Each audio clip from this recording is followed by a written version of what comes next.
Zhong Haiyuan, a teacher at the Zhengfengshan Primary School in Guangzhou City, was being detained because she supported so-called counter-revolutionist Li Julian. During the detention, she refused to admit any guilt. Moreover, she wrote on the prison wall, "Down with Hua Guofeng," the then Chinese Communist Party leader. As a result, Zhong Haiyuan was also classed as counter-revolutionary and sentenced to death. On April 30th, 1978, she was tied up, paraded on the street, and then taken to the execution site to be executed. The soldiers who carried out the execution deliberately fired the bullet at the right side of her back instead of the left side where the heart lies, so that she would not die instantly. Waiting medical personnel rushed forward and brought her into a covered military vehicle. On the surgery table temporarily set up for the purpose, they quickly took her kidneys while she was still alive. One of the kidneys was soon transplanted into the body of a senior official's son in Nanchang No. 92 Field Hospital. Over 30 years have passed since then. With the reform and open-door policy, China's economy has grown rapidly. At the same time, induced by huge profits, the number of organ transplants has also increased astonishingly. Especially since 1999, there has been an explosive increase in the number of organ transplants in China. According to official figures, the annual number of organ transplants reached nearly 20,000 in 2006, ranking it number 2 in the world. Moreover, people who could receive organ transplants have expanded from the privileged senior officials of the Chinese Communist regime to rich people who could afford the high price. Before 2007, as long as one could afford a few 100,000 Chinese yuan, many large hospitals in China could offer the shortest waiting time for organs. In the 6 or 7 years since year 2000, the waiting time publicly declared by some hospitals was 1 to 4 weeks, or even several days. Many large hospitals carried out multiple transplant surgery at the same time, day and night without stop. Behind these astonishing figures hides a serious question. In China, where are these massive number of human organs coming from? In the 21st century today, does the tragedy suffered by Zhong Haiyuan, whose organs were harvested while alive, still go on?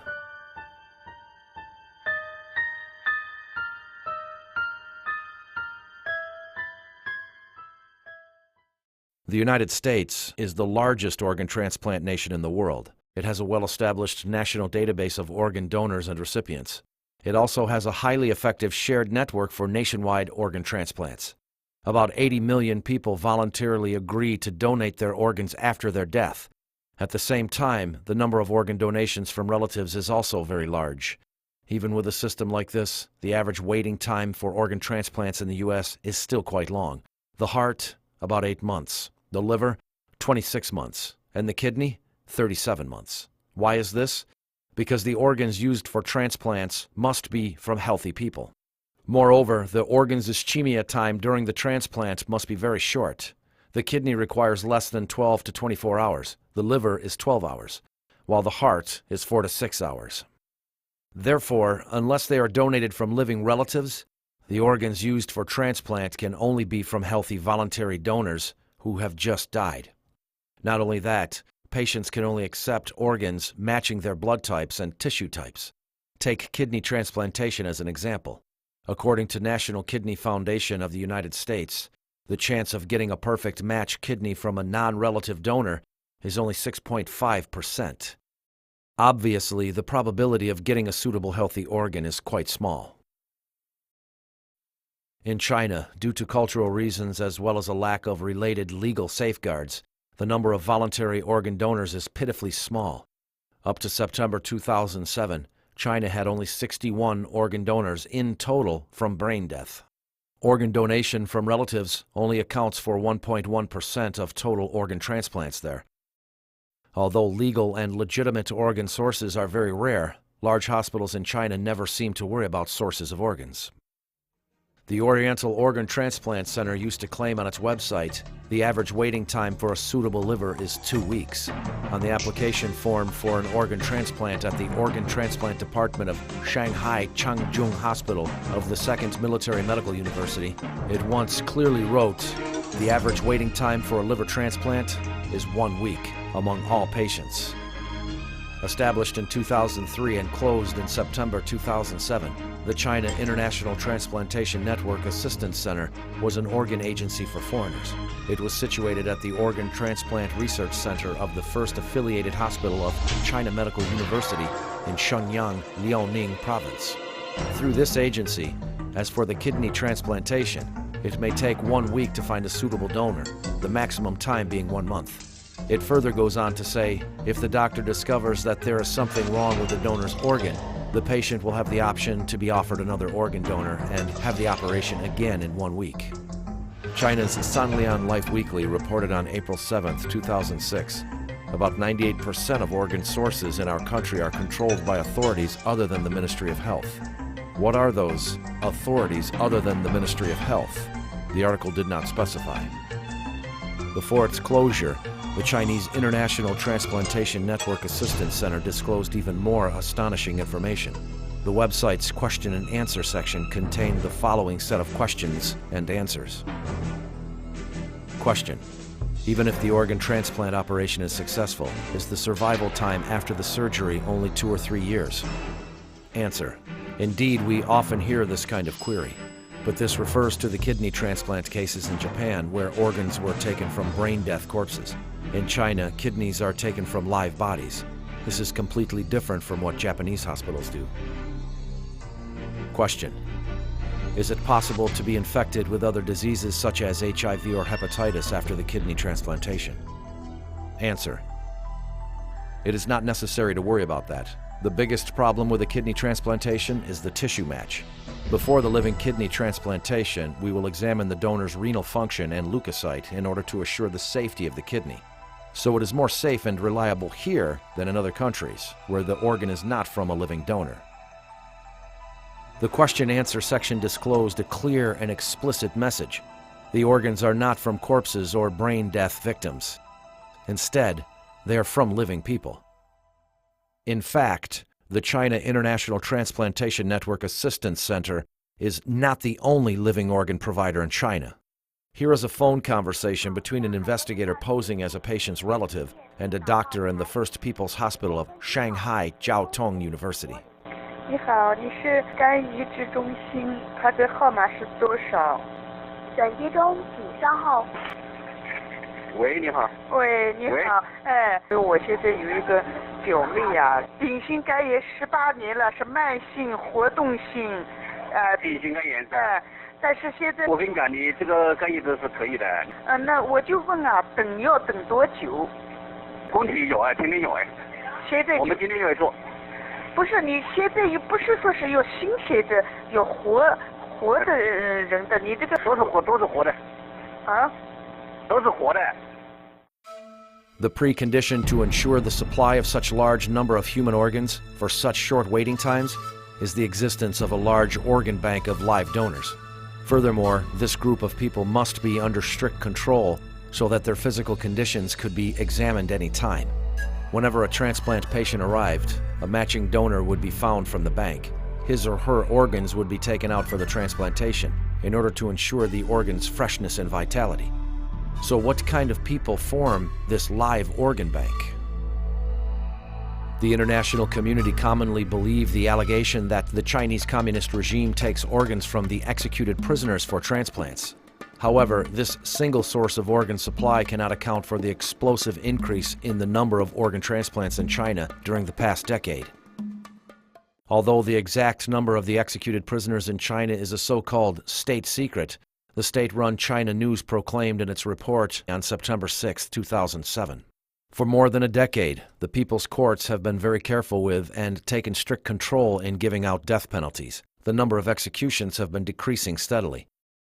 Meanwhile, according to reports by official Chinese media, the total number of organ transplants in China during the 6 years after 2000 was more than 3 times that of the 6 years prior to 2000. If those 98% of organs for transplants in China that came from non-medical system were all from the executed prisoners, how could one explain the sharp increase of organ transplants in the past decade, while the death penalties had been decreasing steadily? Was it due to the improvement in transplant technology? Let's take a look at the kidney transplant. In 1998, the number of kidney transplants in China was 3,596. In 2004, it exceeded 10,000, 3 times that of '98. Between '98 and 2004, there had not been much improvement in kidney transplant technology. Obviously, technology improvement is not the reason behind the explosive increase in kidney transplants. Moreover, death penalties need to go through certain legal procedures, such as court hearings and appeals. Prisoners could not just be sentenced to death and their organs taken when transplant patients came. Then, what group of people could be subjected to organ harvesting and their lives taken so conveniently and speedily? Other than the prisoners on death row, who were these large group of people that were forced to live between life and death? For decades, the Chinese Communist regime have consistently denied allegations from the international community that it harvests organs from the executed prisoners. However, in 2005, at a World Health Organization conference in Manila, China's Deputy Health Minister Huang Jiafu publicly admitted for the first time that the majority of China's transplant organs were from the executed prisoners. But on April 10, 2004, Mao Chuinan, the spokesperson for the Ministry of Health, again denied harvesting organs from the executed prisoners when answering questions from reporters. In November 2006, at a meeting in Guangzhou, Huang Jiafu acknowledged again that over 90% of transplant organs in China came from the executed prisoners. Subsequently, on January 11, 2007, Mao Chuinan changed his tune in his interview with the BBC and also claimed that most of China's transplant organs were from executed prisoners. Apparently, on the issue of whether to publicly admit the organ source being from the executed prisoners, there were initially different views inside the Chinese Communist regime. Then what had forced the regime to conform to a single view and publicly admit a scandal it had been denying for decades? Was it because of the awakening of their conscience, or was it being used to cover an even larger crime? On December 22, 2000, the overseas Falun Gong Minghui website suddenly published a piece of news from China, alleging some evil police are plotting with greedy doctors to sell organs of Falun Gong practitioners. It is learned that just one clinic in the city of Shijiazhuang alone has been given 6 organs. Without disclosing further details and because the brutality in the information was beyond belief, this news didn't get much attention at the time. 5 years later, on March 8, 2006, an anonymous former Chinese media reporter in Japan told the U.S. Epoch Times that there existed a special place in Sujiatun district in Shenyang, Liaoning province, where large numbers of Falun Gong practitioners was secretly detained. These practitioners would eventually be killed and their organs taken for transplants. 您估计大概有多少法轮功学员被关押在里面？我不能很确切的说这么一个数字，因为经常性有变动，但是在当时吧，所得到的数据呢，应该是有6000人，但是什么时候？当时是在2年前左右吧，也就是2004年。左右的那个时间里边。他们是在里面，可能是在被强迫转化、被打、被关押，在生命垂危的时候，然后器官被取出来、被移植、被卖，是可以这么理解吗？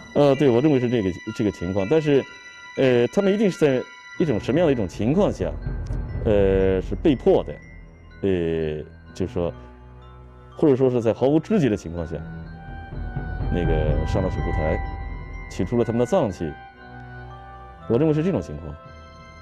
这些人还有出来的可能性吗？我只能在心里祈祷着他们能够出来，他们能平安地回到他们家人的身边。9 days later, a former employee of Liaoning Provincial Thrombosis Treatment Medical Center at Sujiatun disclosed more details about this secret detention center to the Epoch Times. She said that this secret detention center was actually situated inside the hospital where she worked. The exact address is 49 Shusong Road, Sujiatun District, Shenyang. In this hospital, shocking atrocities of large-scale organ harvesting from living Falun Gong practitioners, such as kidney, liver, and cornea took place. Her ex-husband took part in cornea removals from live Falun Gong practitioners. 我的前夫曾经参与过摘除法轮功学员器官的手术，他是一名脑外科医生。参与摘除法轮功学员眼角膜手术，包括部分在法轮功学员活体上摘除眼角膜。我的家人告诉我说，他说你不知道我有多么痛苦，因为这些法轮功学员是活的。若从死人身体上摘除器官，这还好说，可这些人都真的还是活的。这些事情都是秘密进行的。我们医院参与的医生很多是从其他医院调过来的实习医生。这些人的器官被摘除以后，有的人就直接被丢进焚尸炉中火化，没有留下任何痕迹。After the second Sujatun witness came forward, another 10 days passed amid shock, anxiety, and speculations. Surprisingly, the Chinese Communist regime, that is usually very sensitive to the international media, kept quiet for 3 weeks on such sensational accusations. On March 28th, the Chinese Foreign Ministry spokesman Qin Gong denied the Sujatun incident at a regular press conference, calling the accusation deliberate fabrication and wicked slander. Qin also invited foreign media to visit Sujatun and conduct their own investigations. Perhaps as a response to the Foreign Ministry statement, 2 days later, a man who identified himself as a veteran military doctor in the Shenyang military region wrote to the Epoch Times to confirm the existence of the Sujatun concentration camp. He further alleged that Sujatun was just one of several dozen such concentration camps across China. A month later, this veteran military doctor wrote to the Epoch Times again, disclosing more detailed information on organ harvesting of living Falun Gong practitioners. He said during the detention, real names were used for Falun Gong practitioners and other detainees. But when it came to organ transplant, fake names were used. In other words, false identities were created. And the information about these fake people was quite complete. Moreover, these people would have signed voluntary organ donation forms. Of course, the signature was faked as well. I had encountered over 60,000 of these documents with falsified signatures. All of them said that the individual voluntarily agreed to donate some kind of organs for transplant and was willing to undertake all the consequences. There were even signed forms expressing their willingness to donate their hearts for transplants. Many signatures were the handwriting from the same person. The time limit for keeping these documents was 18 months. Then they must be destroyed. This veteran military doctor continued. Many people concentrated their attention on the official organ transplant figures. In reality, the number of organ transplants carried out underground was many times more than the official figures. The organ transplants are managed by the military, so attentions must be concentrated on many military facilities. Those are the true concentration camps. This explosive news exposed such brutality that many people may find it difficult to believe. However, looking at atrocities committed by the Chinese Communist regime in history, this is not impossible. The first kidney transplant surgery in Communist China was done in 1960. Since then, it has become a routine practice to take organs from living prisoners to meet the needs of senior officials from the party, the government, and the military. 你像这个江西的中海源。 Like Zhong Haiyuan in Jiangxi province, her kidney was taken while still alive in order to carry out the kidney transplant for a military pilot. Zhong Haiyuan had her kidney taken as a political prisoner. In other words, in the system of the Chinese Communist regime, once someone is labeled as a political prisoner, an enemy of the party or the state, no method used against them is considered excessive. Then, when Falun Gong practitioners are being persecuted, they fall into the same scenario. The regime has used every means in its disposal to demonize Falun Gong and sees it as its biggest enemy. Therefore, in the society, everyone knows that the Chinese Communist regime has regarded Falun Gong as the enemy. On October 9th, 1984, the Supreme Court, the Supreme Procuratorate, Ministry of Public Security, Ministry of Justice, Ministry of Health, and Ministry of Civil Affairs jointly issued a document titled Temporary Provisions on Using Bodies and Organs of the Executed Prisoners. The document clearly stipulated that organs from 3 types of the executed prisoners could be used for transplants. The regulation provided legal backing for harvesting organs from the executed prisoners. More frightfully, it broke the moral bottom line of people involved, such as police and doctors. When body parts of certain people are legally defined as industrial raw material, the defense and respect for the human body becomes non-existent.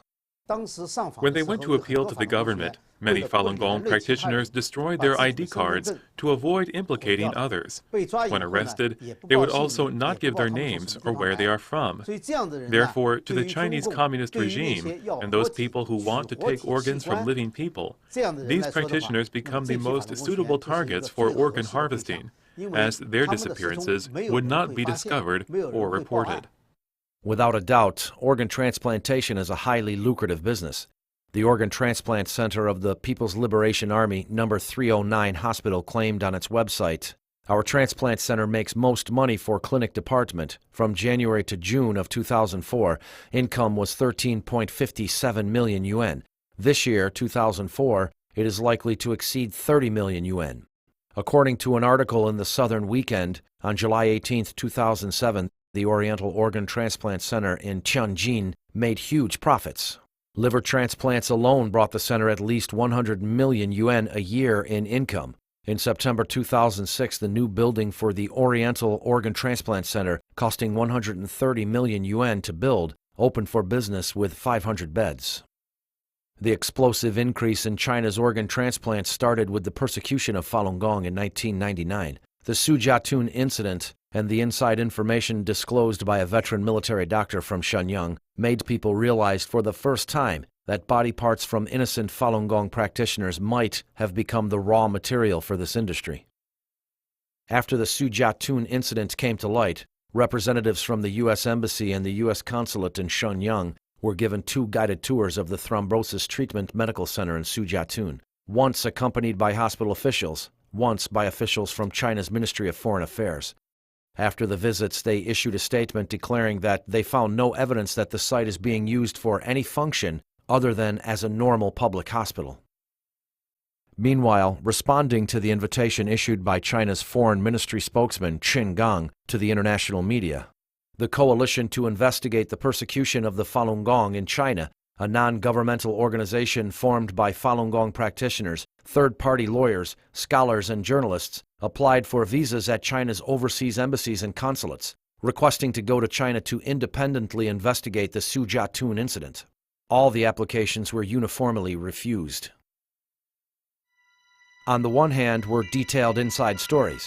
On the other hand were the denial by the Chinese Communist regime after a long silence and its refusal to the third-party independent investigation. The whole thing seemed to have reached an impasse.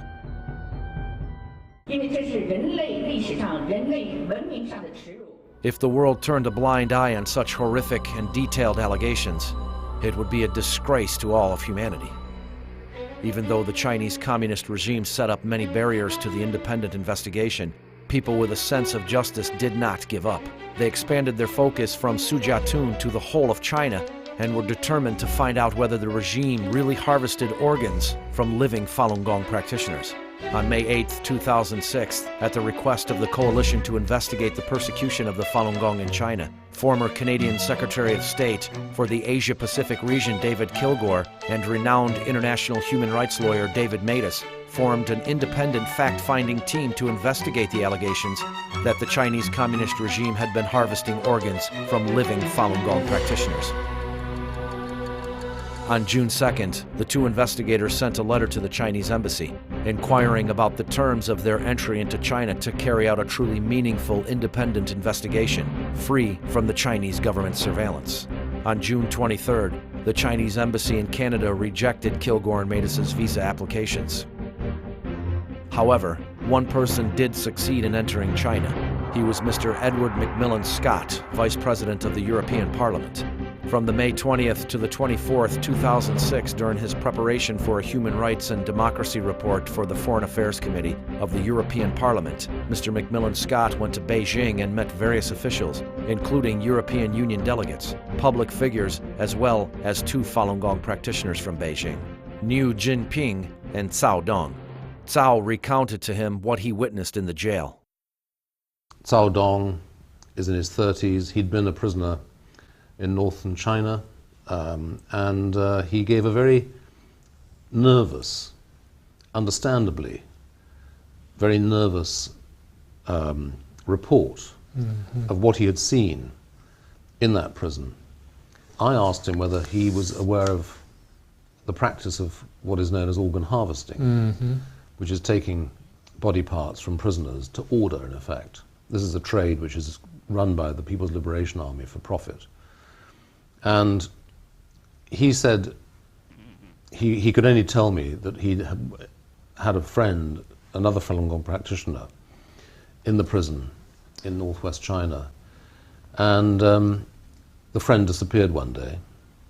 And the next time he saw him was his body, the friend's body, in the prison hospital with holes where body parts had apparently been removed. And so after the meeting I had with these former prisoners, they were all arrested. Cao Dong was later convicted of meeting me, as a Vice President of the European Parliament. Just because of meeting Just you? because he met me. And he was sentenced to 5 years in prison, and he remains in prison now. The investigation continued with more people joining in. Among them were Dr. Kirk Allison, Associate Director of the Program in Human Rights and Medicine at the University of Minnesota; Ethan Gutman, Adjunct Fellow at the Foundation for the Defense of Democracies; and his assistant, Lishai Lamish. They both formed independent investigation teams looking for witnesses around the world.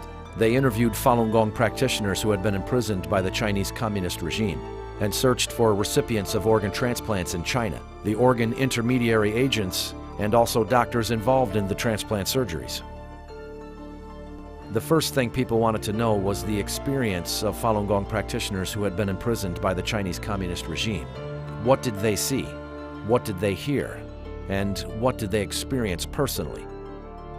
Without exception, the practitioners they interviewed all talked about torture, brainwashing, the threats, and also the repeated and especially careful health checks and blood tests. Falun Gong practitioner Gan Na, who now lives in Toronto, Canada, was one of the 34 Falun Gong witnesses in the investigative report by David Matus and David Kilgore. Gan Na was from Beijing and used to be a customs official at the Beijing airport. When she was detained for the third time in the Beijing Xinan female labor camp, she was subjected to blood testing, X-ray, ECG, and cornea examination, etc. 那当时我就感觉很奇怪啊，劳教所的那些警察根本就不把我们当人看，那么给我们去做这种全面的体检，我就感觉很奇怪。 Falun Gong practitioner Zhang Yijie, who used to work at the Ministry of Foreign Trade and Commerce, had been detained 7 times. The last time was in June 2001. She was detained in the Beijing female labor camp. 原来我们部里边每半年都要给干部查体一次。那么就像这种常规的肛宫化验，一般的都是那种通常的那种小玻璃管，也就是那量都是一样的。那么我觉得就是在劳教所时候抽血的时候，我觉得量比平时要多，要大得多，而且我们都说怎么抽这么多。 Falun Gong practitioner Zhou Yuan was from Guangzhou. She was illegally detained in the Guangzhou Chateau female labor camp for 22 months from January 2000. After that, she was arrested again and forced to go through all 5 different brainwashing classes in Guangzhou. 转到最后一个洗脑班，因为没有别的肯收的时候，就转到就是因为我本身属天河区的嘛，就天河区那个洗脑班把我拿回去了。就是那个医生就专门带我到医院去检查很详细。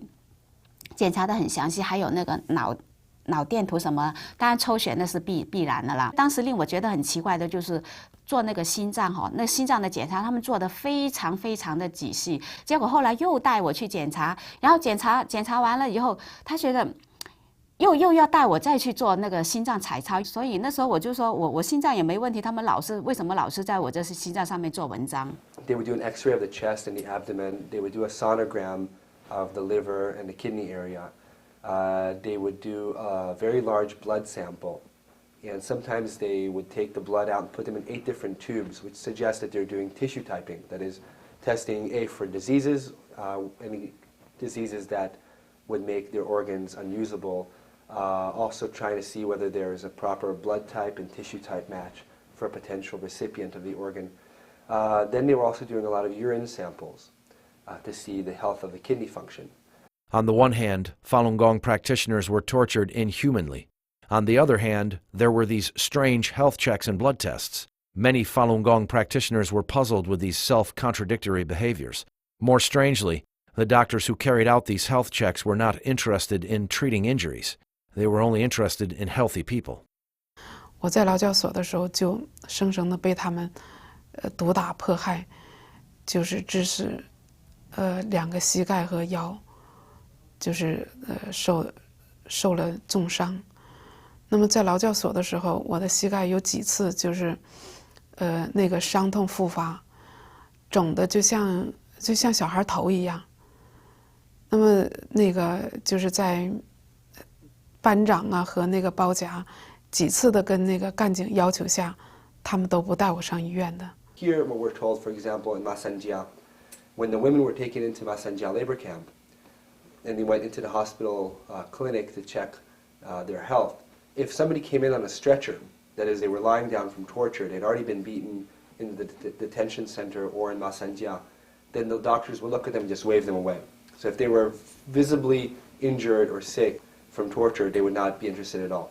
They wanted young people, healthy people, and the more healthy they were, the more comprehensively they checked them. They did repeated blood tests and urine samples to see how they could use their organs. In June 2008, David Matus found a person in the U.S. who was once imprisoned in Jiangsu province. He was not a Falun Gong practitioner. To avoid persecution from the Chinese Communist regime, he was given an alias, Lanny.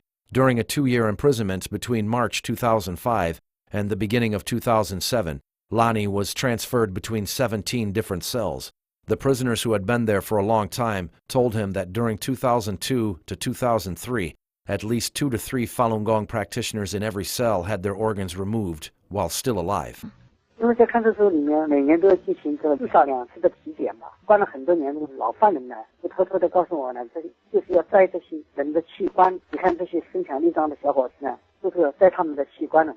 就是那些死刑犯呐，还有法轮功的学员呢，因为检查这些人的身体的时候呢，特别的仔细，而检查别人的身体就是一概而过了。主要是要对这些死刑犯和法轮功这些人员的身体检查是主要的。Lanny had personally witnessed the scene of a person being injected with drugs before being taken away for organ harvest. In one case, he saw this person being inoculated or being fed intravenously a syringe, which had a numbing effect on him. On the neck? On the neck, yeah. 看见亲眼看见的，他人被那个绑起来嘛，5套大把绑起来，躺在墙上嘛，2根锯子，因为他打的麻醉剂，打这么一个大针筒，很大的针筒来。有一个我们那个手，我感觉估计我们3个手指头顶在一起，大针管的，你像里面有半管水，针管的水。然后我们去的时候看到他是有半管针管，等到我们急诊回来，这个针管水没了嘛，他这个人就倒在倚在那个墙上嘛，闭着眼睛嘛。There was this white hospital van that was sitting outside all the time. 因为这个车子他开进来嘛，车子开进大院子里面嘛。你的骑手那个看得到，是白的车子嘛，很大了，比那个他这个车子白车子比救护车大。And the cell leader would tell this fellow Lanny that these prisoners were actually being organ harvested, and that van outside was for that purpose, and the injection was for that purpose as well. In November 2006, Lanny was transferred to another cell in the same prison. The cell also imprisoned a Falun Gong practitioner called Chen. 我进去，他已经快要走了呀。跟我待没多久了，跟别人待的时间长。他不是规矩打得很重了，他腿也打断了，才坐不起来，腰也打坏了，然后看得那个呼吸很困难的，打到最后就把他拖出去了，就没有了这个人。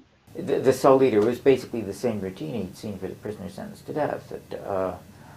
That somebody had come and blood tested him, there was a syringe put in his neck, that the people in white clothes had come to fetch him, that there was a hospital van outside. 后来他们的那人肯定就是被这个活摘器官的。华法轮功其实在那个监狱的讲的人很多的呀，就是和法轮功打的，就是活摘了，就是很多的人都是。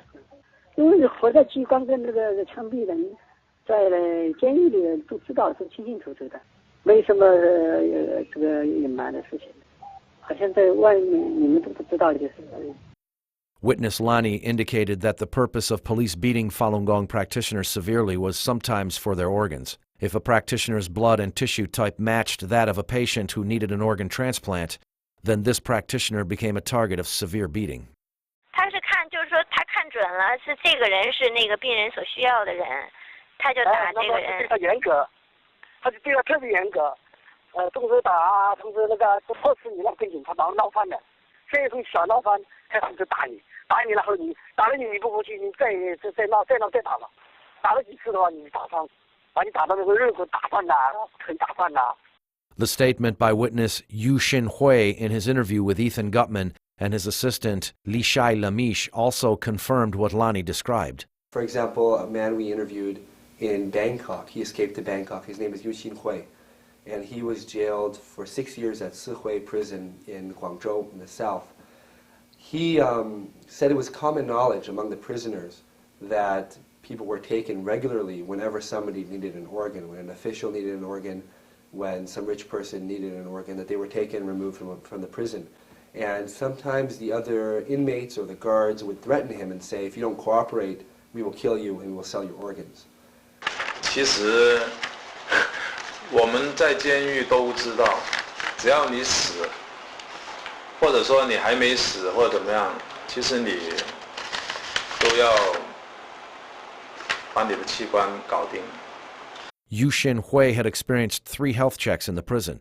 The last one was in March 2005 under the close watch of the armed police. People in the prison also knew that there truly existed a name list. Every year, people on the name list would be taken away and would never come back again. Once a year, a bus would come in and it would sweep through their prison cells, and they would park right outside their building, and the policeman would come into their hallway, and they'd have a list of people, and they'd go in and ask for the person, check, okay, you this person, okay, just take your shoes, take a jacket, let's go. They would not even allow them to get their stuff. Go to the next room, find a person. It was very terrifying for them. They didn't know who was being taken, why, where they were going. And they just collected these people, put them on a bus. Sometimes it was 2 or 3 or 4 big buses full of people in the middle of the night, take them away. And these people were never seen or heard from again. From the Google online satellite map, Yu Xin-hui pointed out to the investigators the parking locations in the jail for the coaches that were used to take away Falun Gong practitioners late at night. Among the witnesses interviewed by these 2 investigators, 15 of them were forced to go through these suspicious health checks and blood tests, like Yu Xin-hui. And I mean, basically, if you're Falun Gong and you're in prison, you're on your way to being organ harvesting, as far as I can see. In order to obtain more direct evidence, overseas investigators made direct phone calls to a number of hospitals and transplant doctors to ask about the sources of organs. The callers presented themselves as potential overseas recipients or relatives of potential recipients. 哎，是宋主任吗？啊，您说吧。哎，他那个医生跟他讲，就是说这个肾源挺好，就是说练法轮功身体都比较好嘛。我们也会有，这个我们可能大概有，今年到目前为止，可能这样的有10几个这样的肾脏。喂，哎，请问是广州军区武汉总医院？哎，那你们这边的话，有没有可能就是法轮功这样的肾源，有没有可能有几个？法轮该用就用呗，是不是？你光打法轮功啊，是不是？哎，你好，你是中山医院对，是的，好。肝脏移植中心吗？对，是的。我是要咨询一下我的。那你等一会儿啊，我再一下来，好吧？啊。喂。喂，你好。哎，你好，你是医生吗？你是哪里？你贵姓啊？我怎么称呼你啊？我姓沈，你姓沈啊？这个移植手术啊？可以做的。那要等多久啊？来了以后1个礼拜左右就可以做了。那但是这个提供的这个必须有健康有心血。那当然是好的了。选你提供的都是青少年，提供的这个法轮功的这种提供的这种。就是我们都是这种。In addition, the International Coalition to Investigate the Persecution of the Falun Gong in China, headquartered in the U.S., confirmed the same conclusion with a similar method. One example is between June and July 2007, an investigator from this organization established the connection through phone calls with a kidney intermediate agent at the Army's No. 307 hospital. The communication lasted for several weeks, and the accumulated conversation's time amounted to several dozen minutes. 你就给我打听一下，以前呢，我跟你说过吧，以前就说我们这边跟你说实话是做过2例，知道吗？搞过这2例。2个法轮功学院的。对，搞过这2例。监狱里面呢，就说像法轮功搞过，我也跟那个什么以前那个大姐说过，是搞过。对。搞过就说现在呢，就说有点比以前来说有点难度，比较大一点。你原来搞是在哪个地方搞的吧？是在那个西城。西城。那你现在还有一个呢？你这个东西呢，你怎么确定它是法轮功学员？这一点你了解过吗？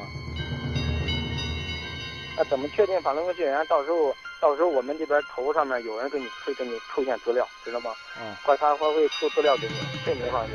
哦，那好。At the same time, when the above testimonies were obtained, the Israeli police solved a case that provided more direct proof for the allegation of organ harvesting from living Falun Gong practitioners. On July 31, 2007, the Israeli police arrested 4 men suspected of being intermediary agents for introducing people to go to Asia to have organ transplants. They made several $1 million from patients without declaring it.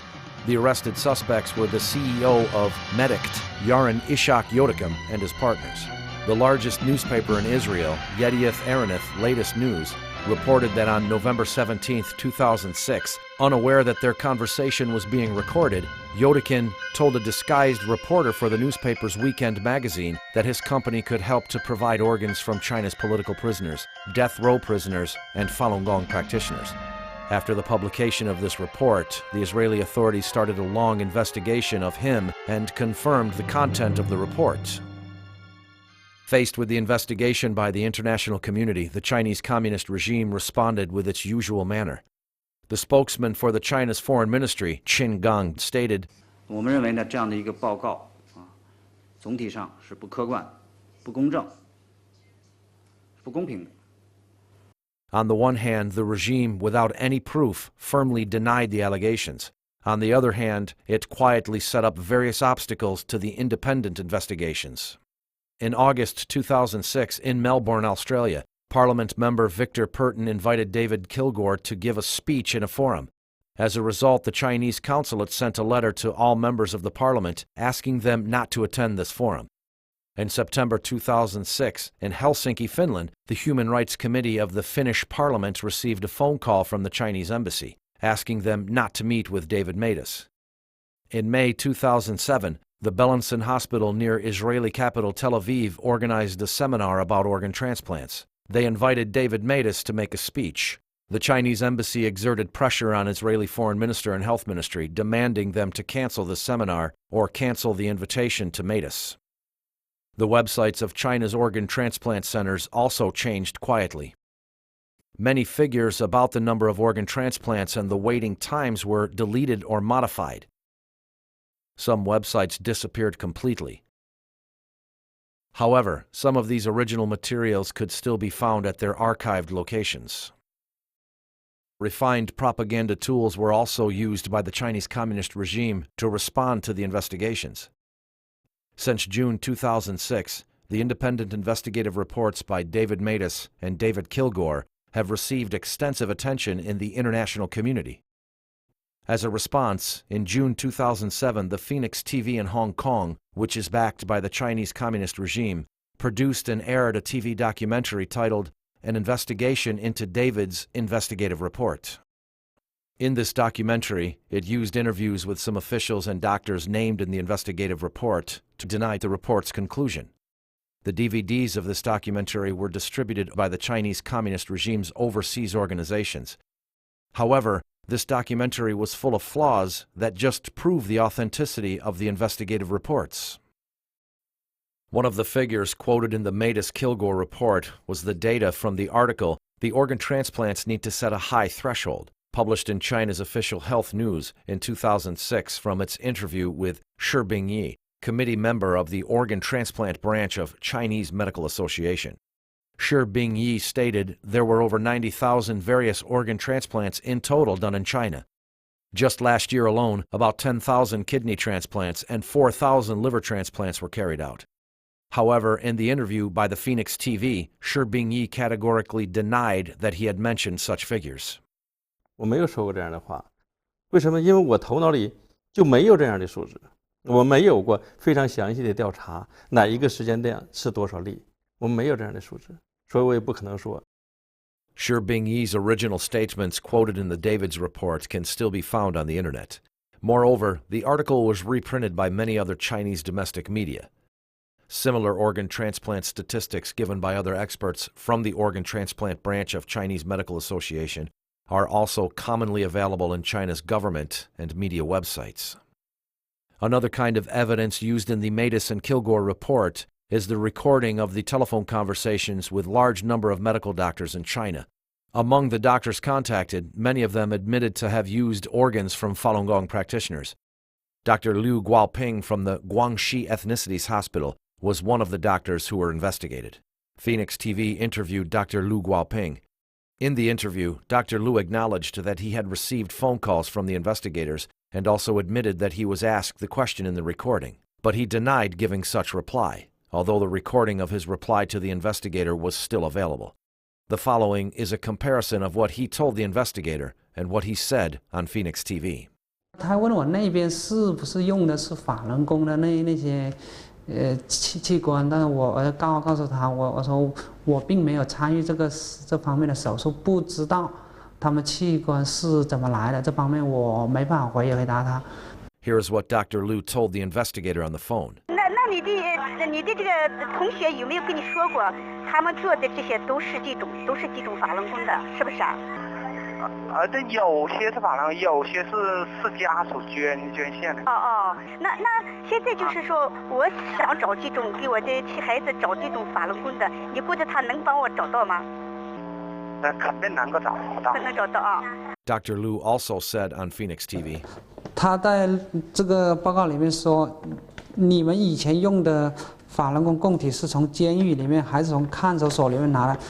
他里面说我的回答是从监狱里面拿的，但是当时我的回答并不是这样，我的回答是我们医院没有这种资质，我本人也没有这种资质，所以不可能拿任何器官。Here is the recording of the phone conversation with the investigator. 就说你们以前用的就说是从哪里找？是看守所还是到这个监狱呢？监狱里面找的。监狱里啊，他那种就是都是那种健康的法轮功是吧？健康的法轮功。对，肯定是学好的才能做完，因为这种东西做了要保证质量。On Phoenix TV, Dr. Liu also said. 还有第二个问题是，他说那你们都要到监狱里面自己去挑选吗？他当时说我的回答是对，肯定是说要去挑选的。这个问题当时根本都没问到，没有那回事。Was Dr. Liu asked that question by the investigator? Here's the recording of the phone conversation. 那是都要像你们都要到监狱去自己去挑选是吧？对，肯定挑选。那挑选如果他不让你抽血怎么办？他肯定会让的。他怎么会让呢？有法检在里面的，你怕什么？这东西都用不着你们担心的。不是问题。他会我知道，他知道会是给他这个器官移植吗？他会知道吗？不知道啊。他不知道啊，就是那就不让他知道是吧？知道他就不让抽了是吧？对。那你怎么说服让他说他说你抽血干什么？那你怎么讲呢？哎呀，这个他们会有办法，反正这个不是你担心的问题。I mean, it was actually interesting for me to see the video they put out or to see the response they put to NOAC because, I mean, this kind of silly response, in a sense, is a vindication. It's a reaffirmation. I mean, if the best that they can do is contradict what's on their, I mean, deny what they put on their website or deny what we have on tape, and obviously, I think we're onto something. With more and more evidence being reported, many governments and international organizations started to express serious concern about the organ harvesting of Falun Gong practitioners in China. In November 2008, the United Nations Committee Against Torture held its 41st session in Geneva. The summary report by the committee specifically demanded the Chinese government to explain the massive increase in China's organ transplant surgeries since the start of the persecution of Falun Gong and the unexplained source of the huge organ supplies. It also demanded the Chinese government to carry out an immediate investigation into the issue, prosecute and punish all personnel involved. In fact, the revelation of this atrocity was originally from a small incident which occurred on the operating table when removing an organ from a living Falun Gong practitioner. On April 13, 2006, the female witness of the Su Jiatun incident, the wife of a doctor who was involved in removing corneas from living Falun Gong practitioners, told the following true story in the form of a recording at the press conference in the U.S. National Press Club. 我丈夫有记日记的习惯，他的日记里有一篇日记是这样写的：当这个病人昏厥之后，他用剪刀绞开这个病人的衣服的时候，从衣服的口袋里掉出来一包东西，他打开一看是个小盒子，里面有个圆的做法轮的那个护身符，上面有个纸条，写着祝妈妈生日快乐。祝妈妈生日快乐。我丈夫受了很深的刺激。This Falun Gong practitioner whose organs were removed while unconscious would never know that this small incident, which occurred at the point of her death, awakened this doctor's conscience, leading to the revelation of this atrocity. However, to end this evil atrocity completely, we need an awakening of many more people's conscience.